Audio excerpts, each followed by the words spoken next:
Well, hello and welcome to today's Q&A. I'm Tony Vlahos for ExecuNet. Thanks as always for tuning in. Seated virtually right next to me is ExecuNet career strategist and former executive level recruiter, Sandra Botts.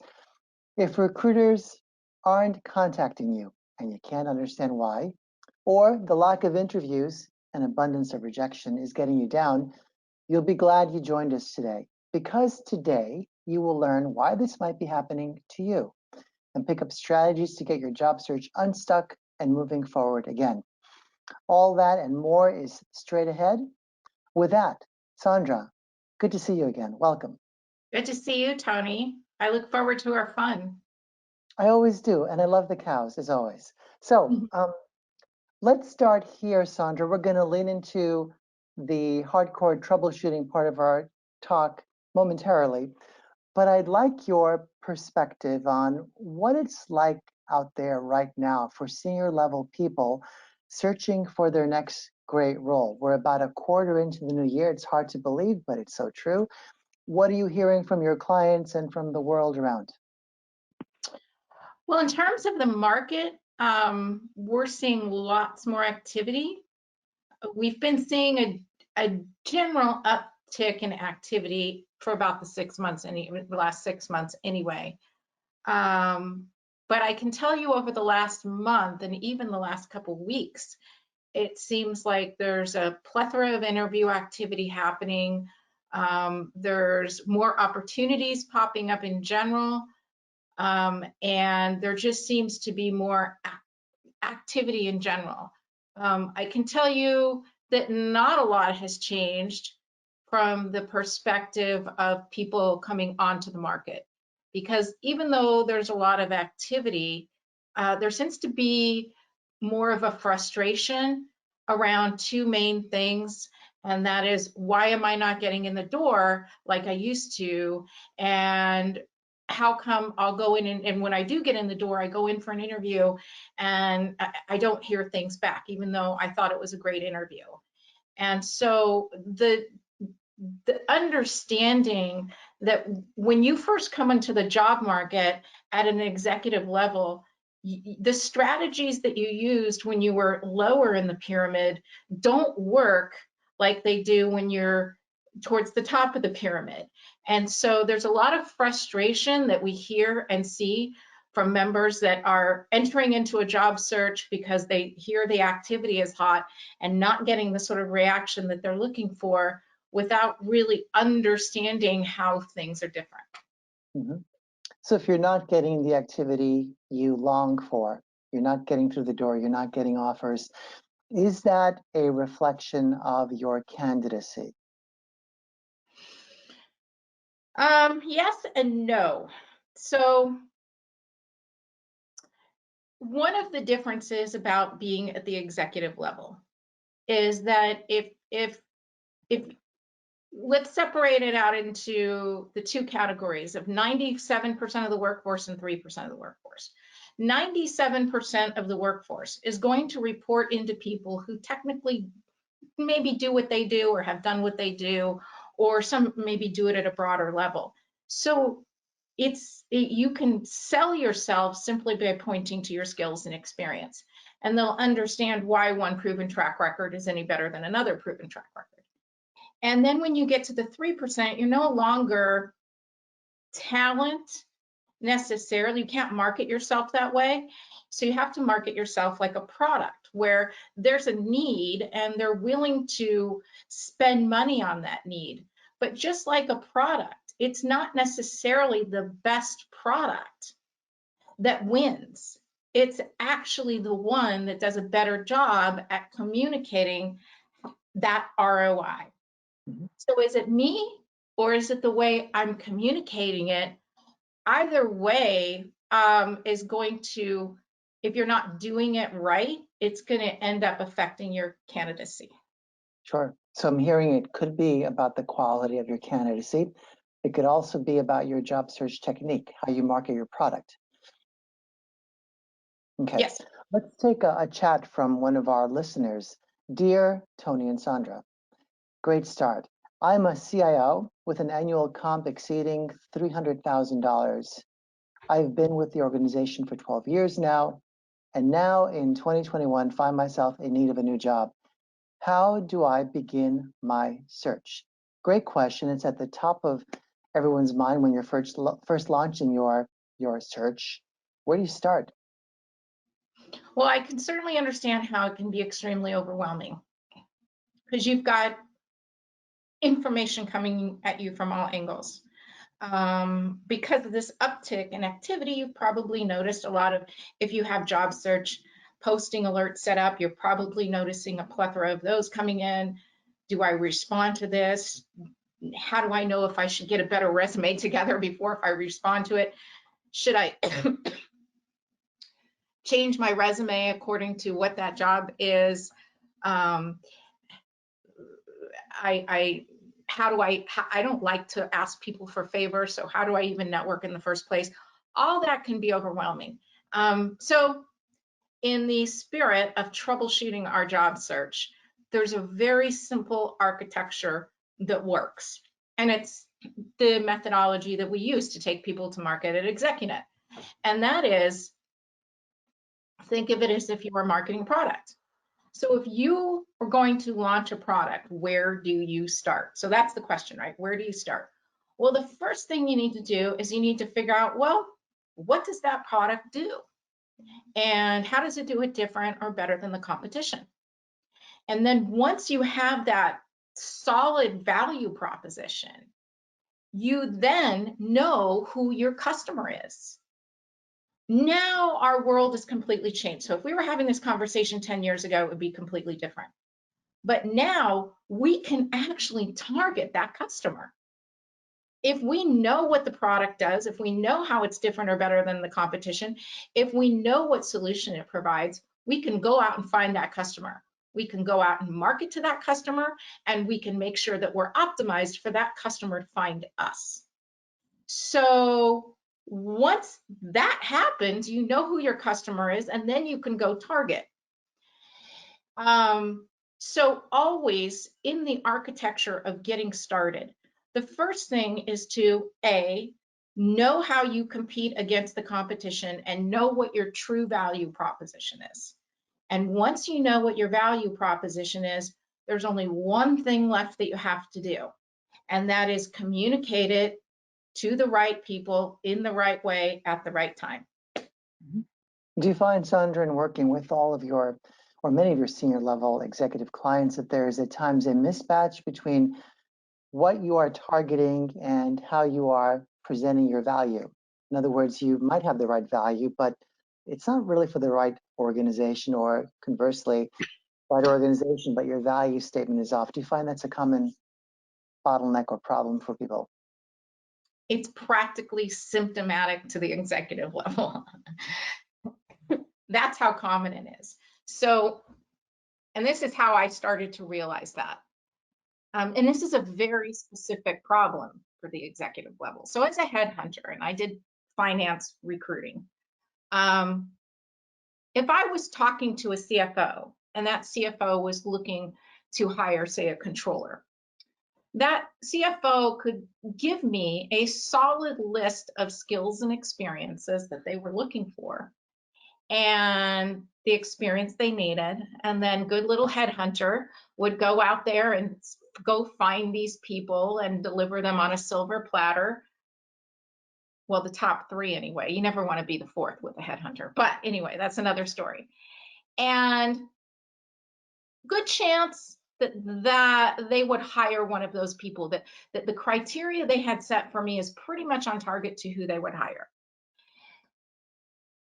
If I was working with a CFO, or excuse me, a CEO that was looking to hire a CFO, well, they don't do what they did. They didn't just do that job, a year ago, so they know exactly which skills and experience they're looking for. So they would tell me a list of things that they wanted, and I go out there and I look for it. And I remember my first year in headhunting, I had 10 CFO searches. Over half of them ended up hiring people that had little or none of the things that they told me they were looking for. So that gave me pause. I said, well, why is that? And so I started, when I sit down to do these senior level searches, I'd ask, why do you want that? Why do you want that? And it turned out the reasoning didn't really make a lot of sense. Well, you know, the person that we worked with at the last company, you know, this was his experience and this, so that's the experience we want, and he did a great job. That makes no sense. And so I stopped asking my clients what experience they wanted and started asking them what they were trying to make happen. So when I get the definition of what they needed to make happen, I go do my search that way and find people based on what they needed to, what they made happen. And then before we would send them into an interview, I would sit down and I would say, we have to do a full hour interview prep because we need to take you out of the conversation of all the stuff you've done and focus your conversation on the problem you solve. So to your question, it's practically symptomatic that they don't know what experience they're looking for at the executive level.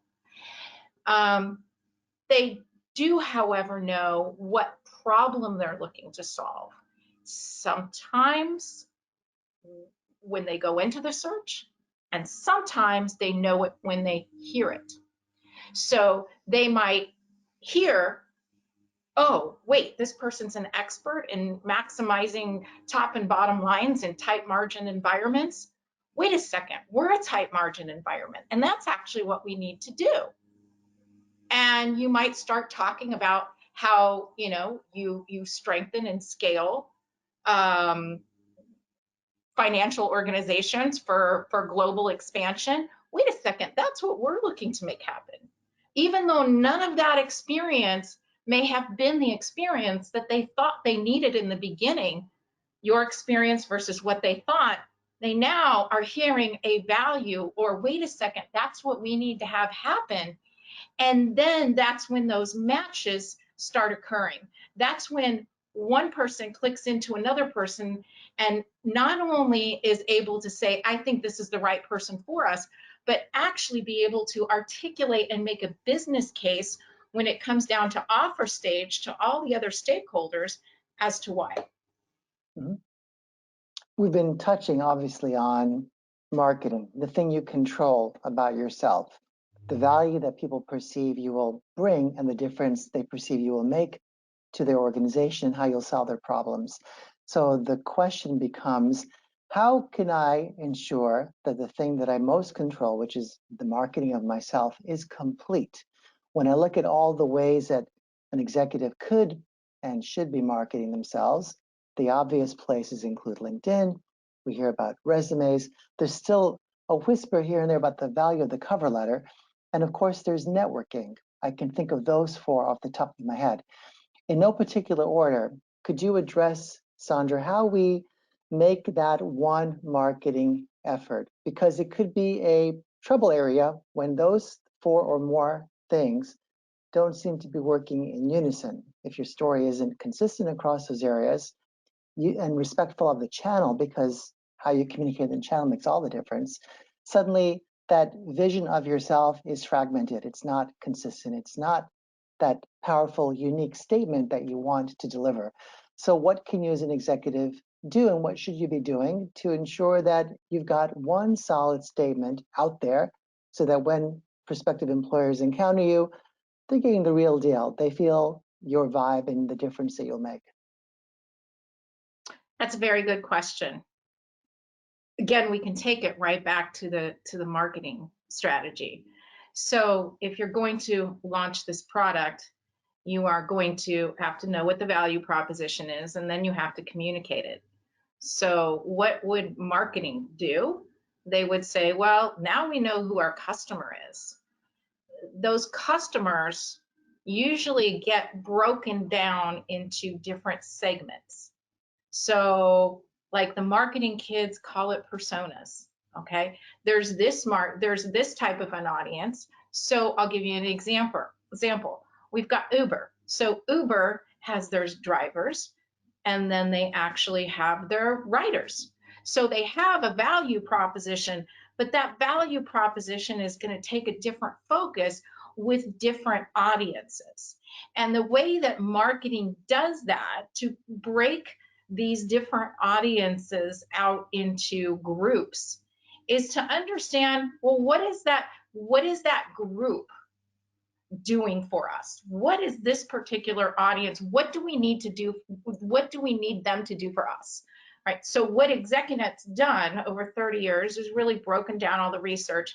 And it turns out everybody you need to communicate your value to is going to fit into one of three categories. One category is your resume reviewer.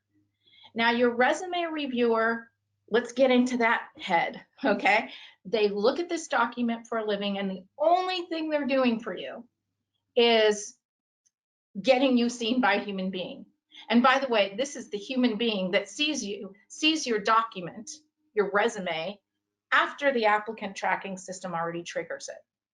So then it gets triggered, comes to them, they have to make the decision in 6.25 seconds. Do I pass on this? Do I put it for later? Do I spend 30 seconds looking at it? Do I shortlist it? Or do I just ping an email right now? We got to talk to this person. Go set this person up. Send this to the hiring manager, whatever it is. Okay. Second category is your interviewer. Now, this is a little later stage in the process, but it's a completely different conversation. So the third category is the network.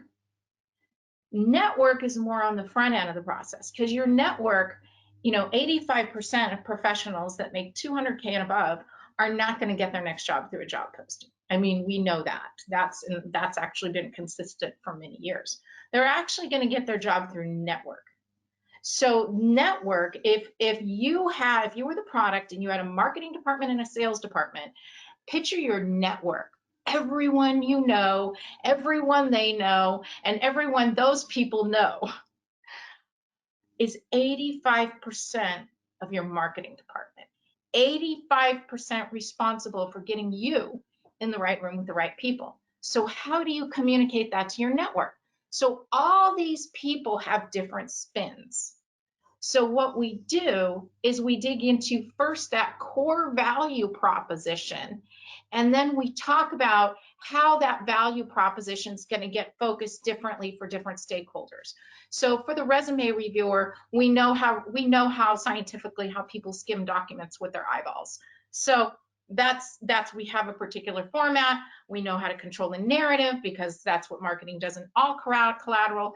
And then we take that core value proposition and take it over to the interviewer. Okay, now what does the interviewer need to see? Well, they're going to have a conversation with you in which they're going to make a decision on whether they're going to try and champion you or not champion you. If they do, great. But now they have to go create buy-in for you. And if they have to go create buy-in for you, odds are that can be anywhere between 1 to 3 months later.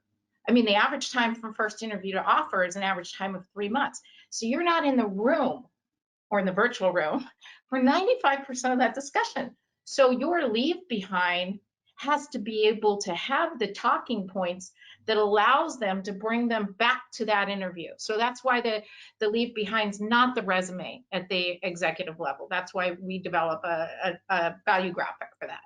And then the third stakeholder is your network. Well, now that's both inbound and outbound, just like any other product. You have to go out there and have that conversation with people, reach out to people, both written and verbal, and then also have them find you. Now, oddly enough, when it comes to inconsistencies in that brand, the biggest inconsistencies that I see are the inconsistencies between what people have on their collateral and what they're saying verbally, both to their network and to their interviewer. I did a resume review with a woman, and I was preparing for the call the day before, and I read this resume, and it started out with a wonderful value proposition benefit statement. And I was like, wow, she's, got to be able to get it through the rest of the resume. But I'm like, wow, that was a great narrative controlling benefit statement. And then when I get on the phone, I asked her what her value proposition was. She was all over the place with experience and this, and I've done that, and I have persistence. And I'm like, what happened to X? And I read that, and she's like, oh, yeah, I guess. So the biggest inconsistencies we have to worry about are the conversations that you're having with your network, the conversations that you're having in the interview, keeping them consistent with the collateral that you're using to get into those interviews, to get through the interviews, and to get you found for the interviews. Mm-hmm. Oh, what Long a point. answer, sorry, but No, that was thank you. a long That was answer. powerful. So let's switch to another possible place where executives run into trouble. And I'm going to just share keywords, and you know exactly what I'm talking about because we hear it from people all day, which is age bias, which is gaps in my work history, which is I am in a different industry and I want to transition to another industry. These are all perceived trouble spots, and at times, let's face it, they are trouble spots. And age bias is a real thing for many of our older and midlife workers. So let's address those types of trouble areas, Sandra, and give us some advice on how to work through those. Well, that was a lot. Yeah, multi-part SAT question, take the first part. Multi-part questions. Well, let me start out with something that will kind of, it's the overall big picture with this. If you're looking to transfer industries and you've spent, a good part of your most recent experience, let's even say the last 10 years in one industry, it can take over your brand. I remember sitting down with clients and debriefing with them and saying, going back to the people that we've talked to, in the interview process to try and get them to an offer stage.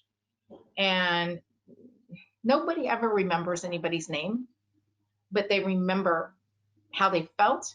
When they're describing them, they describe them in certain ways. And I started paying attention to that. And when there's a lack of value, what you do for me is the number one thing that will stick in their head. What problem do you solve for me? How beneficial are you going to be to me? That will always take over their mind, always. Now, when that's not there, that's when all these other things start to come in.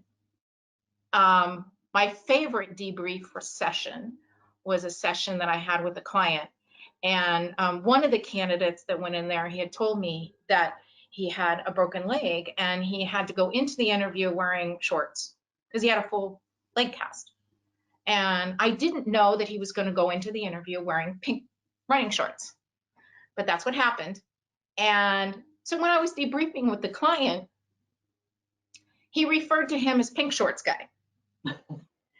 And there was another guy that he referred to as the GE guy.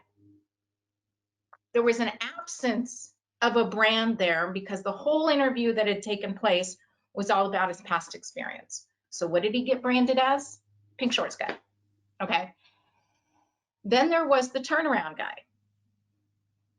Well, given that this particular opportunity was tasked with turning around the organization, who do you think got hired?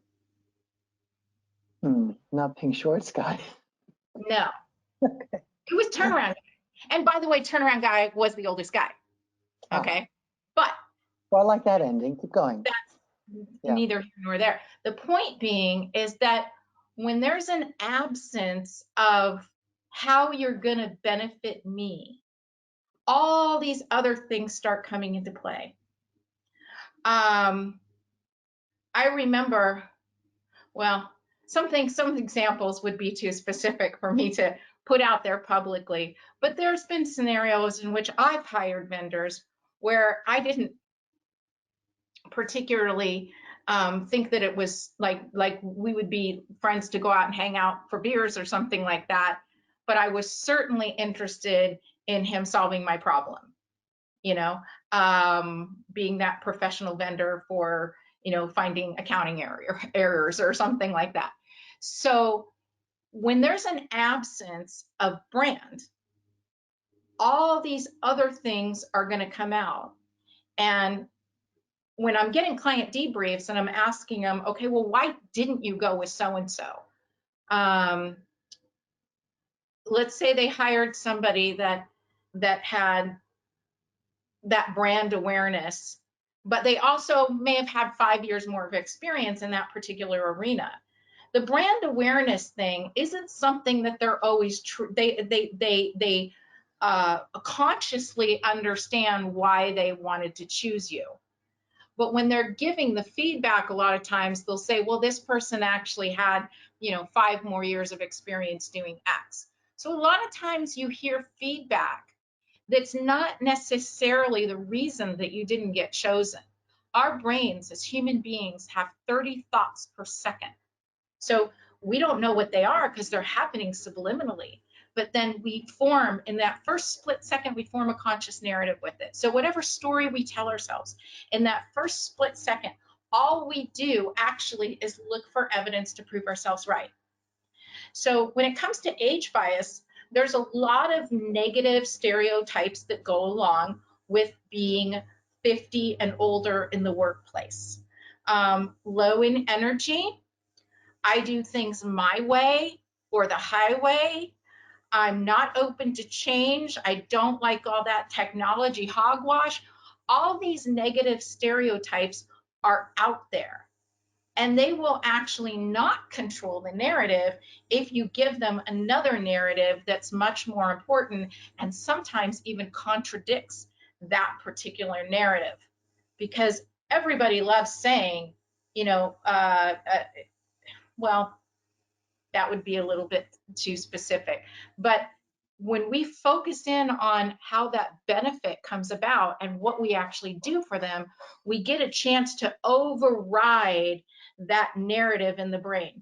One final point on age discrimination. The good news is, if you're listening to this and you are an executive level, you are in that 3%. The age is actually less of an issue for you than it is for those folks in the 97%. Because in the 97%, people get hired for lots of reasons, like succession planning and moldability, and a lot of things that don't really, that have a lot of contradictions with the stereotype of age. But in the 3%, they could care less about all that. Really, in the 3%, they have a problem that needs to be fixed, or a solution they're trying to get to, or some guidance that's needed. And all they care about is, are you going to be the one to help us? And still, you need to ensure that happens as best as you can ensure it. So you want to be noticed and remembered for the right things, not your age, correct? Right. If you don't, the onus is on you, no one else. The onus is on you to control that narrative with your value. I'm doing a little social experiment here myself with the hair. I've spent 20, 30 years covering up gray. Partly because at the age of 26, I didn't really feel it was matching me and who I was. And here I am 55 years old, and I'm like, well, it's kind of me, so I might as well. But there is, I can tell you, there when a man walks in the room and a man's got gray hair, a lot of those stereotypes are not going to pop into their head. When a woman walks in the room and a woman has gray hair, some of those will. So regardless of what yours is that you're working with, you have to take the initiative to control the narrative with that benefit, the what's in it for them. Absolutely. Let's take another chat. Tony, my search for a new head of sales role is coming up on the 7-month mark. So this person's been looking for 7 months. Not uncommon at that level. I'm ashamed to admit that for the past several years, I neglected my network, and now it's not working for me. What do you recommend I do to reconnect and engage with people I used to know and who once new me? Let's answer that one, but I want to underscore what I'm reading between the lines here, which is there's something passive about this moment where maybe there's a passivity among many executives when it comes to their search. And I'll let you take it from here. Let's talk about networking and how to reconnect with your network. But let's lean from that, please, Sandra, into a part of our talk about passivity, and not, because that could be a trouble spot as well. We're just not as active as we need to be in the right areas to make our search as productive as it needs to be. But let's start with networking. Okay. So first I want to say, stop beating yourself up. You know, you beat yourself, you said you were ashamed to admit. Well, I have to say that most people do the exact same thing. I wish I could change that. I mean, in the '08 recession, I had a lot of people asking me to help them find jobs, and these were the people that actually used to be the ones paying me to find people. And I noticed that some people are always in demand, no matter what the economic climate was. But the majority of the people, you know, they're kind of left standing without a chair, or they needed a new job and now there wasn't one right there. So as I dug into having conversations with all these sides, with both sides, I realized that it was probably about 1% of the people that were always in demand, and those were the people actually that never let the networking thing slide. You know, not just networking, but paying attention to what's out there, educating themselves on the next thing, never getting heads down or thinking it's never going to happen to me, but always being prepared. So that's actually what started me on transitioning out of or transitioning into trying to help people understand how to keep their marketability alive as they get to the top layers of the corporate roles. And, you know, I think it was JFK that said, the time to fix your roof is when it's sunshine outside. So now we know what the right thing is to do. Now you also know that you're not alone, so there's no reason to be ashamed. And I have excellent news for you. It can be easily fixed. Because when I look at why some people, well, one data point we know is that the data point we covered already, 85% are going to get a job through network. The other data point, it's probably not going to be a first degree connection that gets you in the door at the more senior levels. It's most likely going to be a second or third. And if you're wondering why that is, it has to do with the shape of the org chart, but we could go into that another time. So when we look at why some people are so much better at turning their second and third degree connections into opportunities, we found that it really has nothing to do with how big your network is. It also has nothing to do with how well your network knows you. You're concerned that you may have let your network slide by the the last several years. Well, you'd be surprised how many of those people anyway aren't even relevant. They're either in the job or retired. So you might have been working very hard at that and had none of that really come to fruition. It actually has more to do with the message. What we found is that when you're communicating with people, let's just say verbally communicating for now, the message of, hey, I don't know if you heard about that big reorg that just happened. I got orged out, so I'm looking again. This is kind of what I've done. This is what I'm looking for. Let me know what you hear. It really doesn't work. It doesn't work at this level. But what does work is a more value-oriented message. So a message that's focused around the problem you solve. So in case you're wondering why that is, because the reason that 85% of professionals at 200K and above are not going to get their next job through a job posting, that they're going to get the job through network, is usually because the position doesn't really make it as far to a job posting. A lot of times, you see job postings and those are kind of the leftovers, after the fact, meaning, even as a headhunter back in the late 90s, if I had a position that I needed to fill for a client and it was, or there was a position that needed to be filled for a client, and they called me with it that was 200K and above, they'd maybe have talked to a couple of people already. And now, if that position makes it all the way to headhunter, let alone job posting, which is even usually later on in the process, they've already talked to 20 or 30 people, because they can go out and search you on LinkedIn if you're optimized to be found on LinkedIn. This is both an inbound and outbound game with your second and third degree connections. And then even if they do find you on LinkedIn, now they're still going to have a conversation with you. Now they're going to get on the phone with you. And, a lot of the landing interviews that I've done lately, I've found that they didn't know them very well. Some of them were completely random. One, the other day, it was actually a fourth degree connection. Somebody connected to somebody, connected to somebody, connected to somebody. Didn't have anything to do with how well they knew him. It had to do with the message, because when you talk about the problem you solve, it actually sticks in the brain in a certain part that waits to get triggered when it hears the need. So it doesn't get triggered until then. And if your need is about a job, it's only going to get triggered when it hears the job. And then you're already that far into the process. It's already gotten that far. What we want to do, and what we coach, probably 75% of our coaching is spent on this with our members, is getting you into the conversations earlier in the process, when they're still thinking, we don't even know what we need yet. We don't even know what we need to do. We don't even know what we're looking for. This is the problem we're having. Oh, have you talked to Tim Smith? No, who's that? Oh, he does that work. He works in that whole world. He knows that industry really well.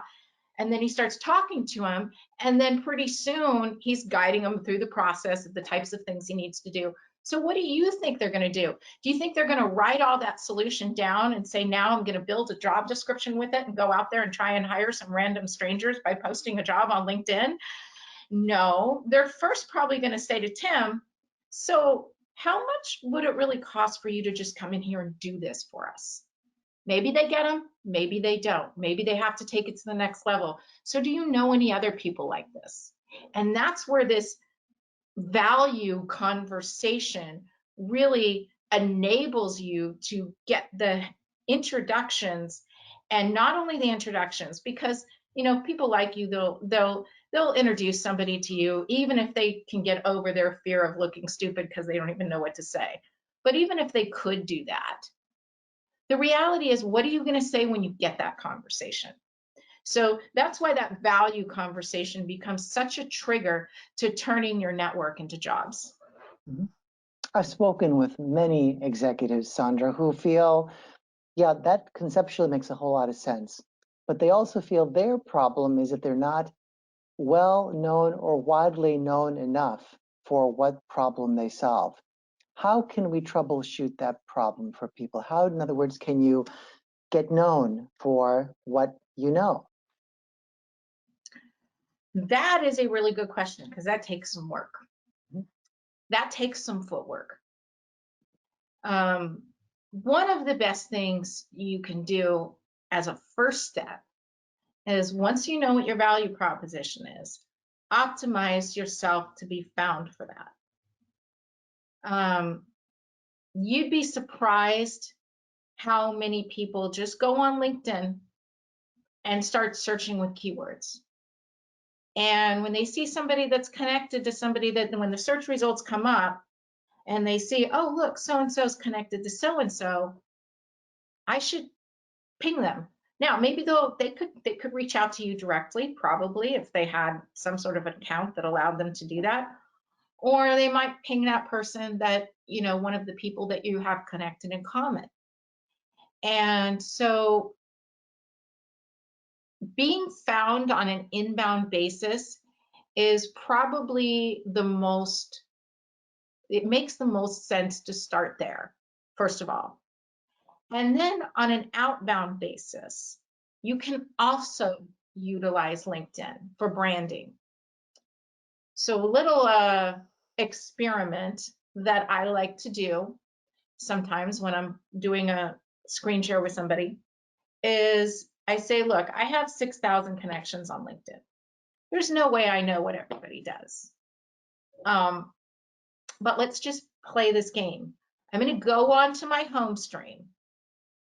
And you know how home stream works. Home stream is basically the people that you're connected to doing posts will show up in your home stream, was the kind of like the theory of it. Now there's a whole algorithm based on who shows up in your home stream. So for instance, people that I interact with highly on LinkedIn or frequently on LinkedIn, if say two people that I interact with frequently on LinkedIn, or even two people sometimes I've noticed, like something, that particular post will show up in my home stream. So I do this little experiment where I say, let's go onto my home stream and see how many people of all these names that show up that I know them and I know what they do, because the majority of my 6,000 connections, my mind could not handle that. So when I'm searching those people, I have to keyword search. But I go on there, and the majority of the people that show up on my home stream, I know what they do. And it's not because I know them well. I can do a little experiment where most of the time it's like, I'll be honest with you, that person I haven't spoken with in 15 years, haven't had a conversation, and yet that person is front and center in my mind when I need somebody who does XYZ. Couple people I will tell you to follow that have really good content on this too. Andy Foot, Foot, and Cher Jones, Cherjones, Cher Jones.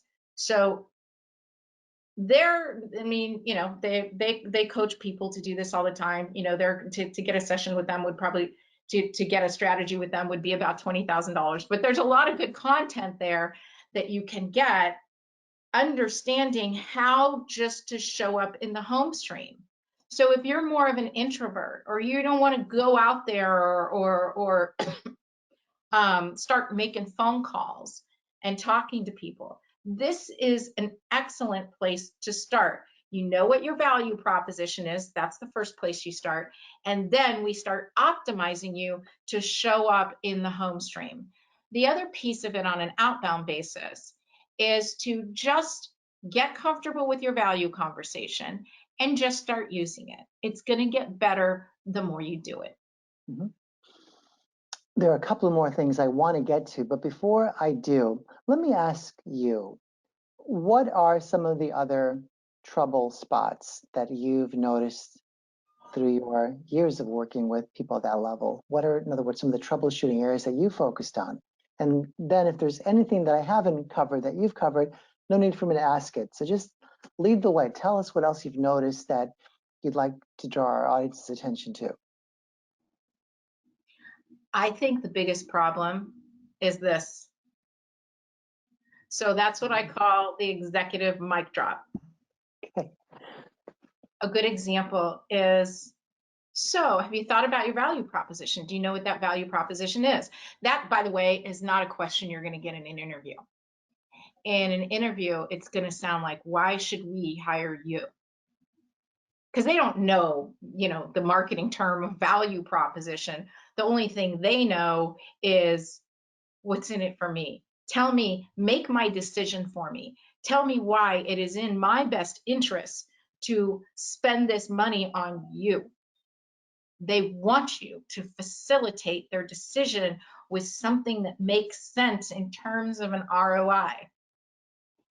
And the term value proposition is just a definition of how do you articulate that what's in it for me to the other stakeholders. That's what the value proposition is.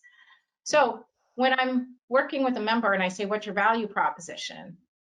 Most commonly I get an executive mic drop, which is a dissertation of all the experience they had. Well, I've got a proven track record, my experience, my knowledge. I've done this. I've turned around 3 organizations, and it's an all I've done, pointing in back of you. Now, this can get you into a lot of trouble because you don't know how you differentiate against the competition. What if somebody's done it 5 times? and you've done it, and you're saying 4. So that's not going to help. So I think the biggest problem in people's job search is whether they're in an interview or whether they're talking to their network. Their focus is not on what does that person need to hear in order to make that connection for me or to create buy-in for me with the other stakeholders. But their focus is more on what I want them to know about me, because I've gone through these experiences. I know how hard they were. And then you layer in the next issue, which usually comes along with that, is almost a frustration that you mean to tell me I spent all these years developing up this massive portfolio of experience and accomplishments, and that's not enough to get me the job? And it's almost like it's I'm just going to say frustration. It can come across a lot of ways depending on the audience, but to really facilitate a decision, which is what you need to do, whether that's a decision that somebody's going to have to introduce you to somebody or a decision that they need to do to, make you an offer. You really have to speak to less of the stuff they've done and more of how it benefits them. Now, the reason that this is the biggest problem I've noticed is because it really is symptomatic to the human condition. Meaning, I sit here and I talk about this, and yet if it were me, I would probably default to the same thing without coaching. I mean, now I'm getting coaching for it, of course, but a good example is I used to say, I've been recruiting for 20 years. Well, big deal. Okay. Now I substitute that with I've recruited through 3 recessions, where I can segue that into the knowledge behind that that benefits them.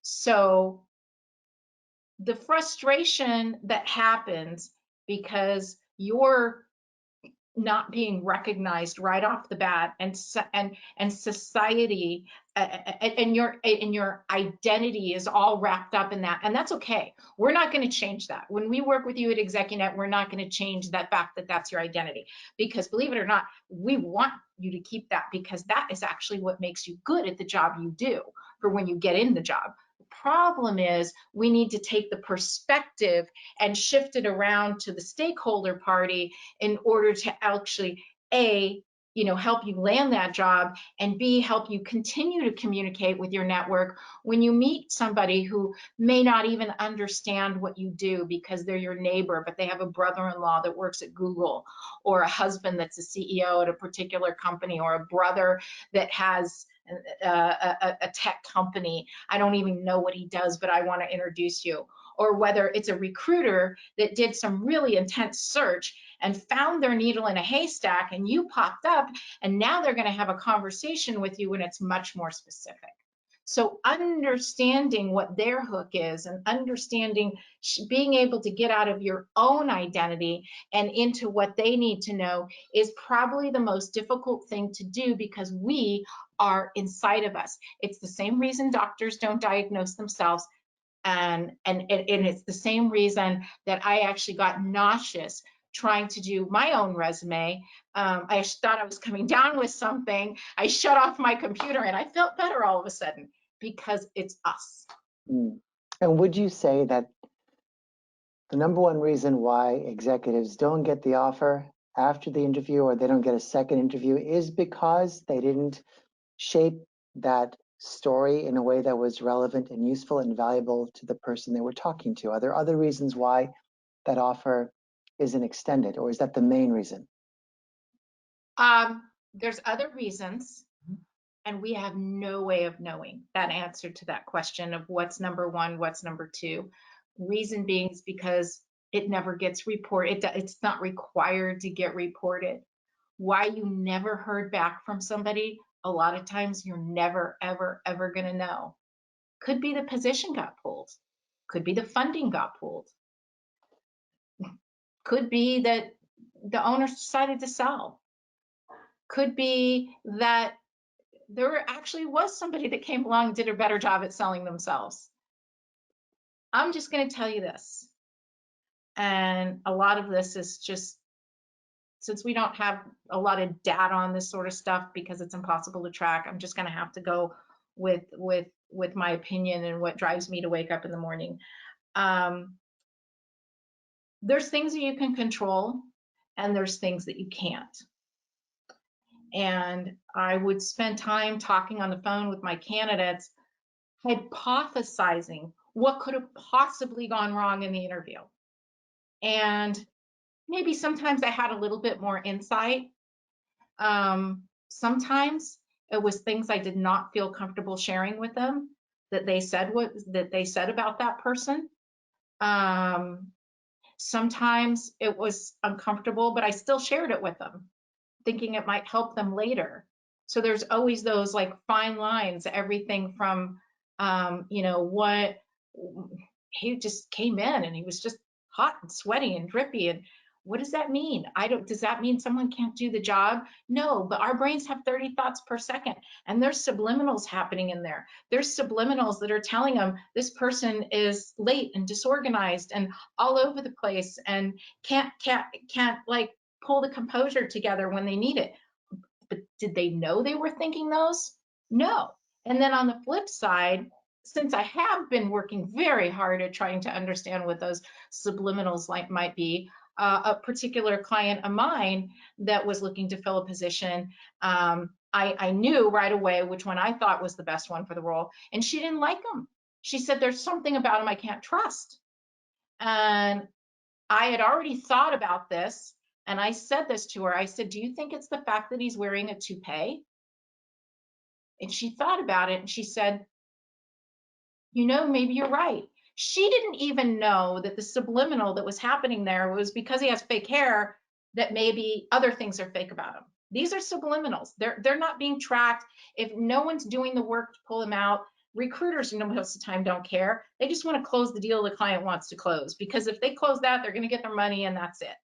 And she said, you know what, you're right. I said, bring him back, have him meet everybody else. And sure enough, she's like, you know what? No, he's great. And he got the job. So there's things that we can control. There's things that we can't control. And a lot of this information we are never, ever going to know. So the one thing that you can do is focus on what you can control. That is knowing where your value proposition is, knowing what it is, and communicating it to the right people at the right time in the right way. And then one final thought on that, which again, my philosophy, okay? If you didn't get the job, pretty sure there's something better waiting for you. Yes. All right, let's continue with like maybe one more question, then I'll wrap it up and I want to hear some final thoughts from Sandra, please. Many of us tell ourselves a lie that this is some kind of a sprint, that I'm going to be done quickly, 30 days, 60 days, I'm done, I'm in a new office somewhere. It's more like a marathon for the vast, vast majority of us. Question is, could job search fatigue be the culprit for the troubles we're experiencing sometimes? It's not the thing we normally talk about. We talk about hardcore things like recruiters and networking and interviews, which are all critical parts of the journey or the odyssey, as the case might be, but the tiredness can come in and overwhelm you. Any advice to our listeners who might be feeling that way now and what they can do about that? I noticed that we like to give things labels, especially with the word fatigue, because there's a lot of things that drain us. Zoom fatigue. So we like to give these labels. I tend to like to dig deeper and figure out what it really is. And in my experience, what it really is it's a wear on your self-confidence. It's this expectation that society has told you that the more experience you get, the easier it's going to be for you to secure roles and have job security. And there may be a frustration associated with the fact that whatever you've been fed, that's not true. I mean, the higher you go, the less positions there are. And then, so that's the demand side. And then on the supply side, you're not competing against the unemployed people anymore. So the supply and demand is not in your favor at this level. So the odds that a position is just going to pop up when you specifically need it are very slim.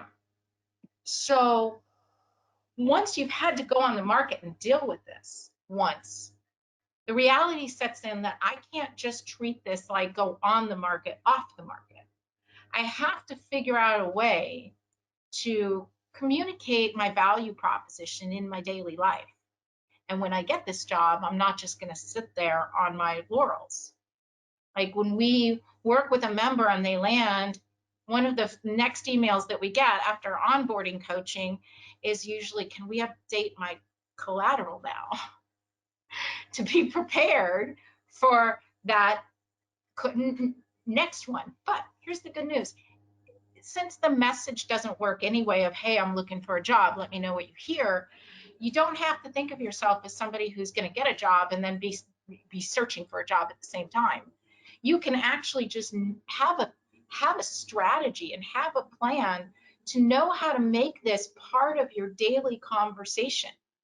And that to the earlier question from somebody about how do I get myself well known, that you can spend time developing that brand and becoming known for the thing that you do, and that the rest of your career is not necessarily going to be an on again, off again job search, but yet a branding conversations you're going to even have with people internally. And that might be, something as simple as saying, no, I came up with this strategy. I want to sit in front of the investors and do this presentation. And then now these PE investors are now exposed to you. Now you've branded. So this is stuff is happening on your job and off your job. But when you're not working and you experience this for the first time, the first reaction is usually to internalize a lot of it and feel like it's your fault.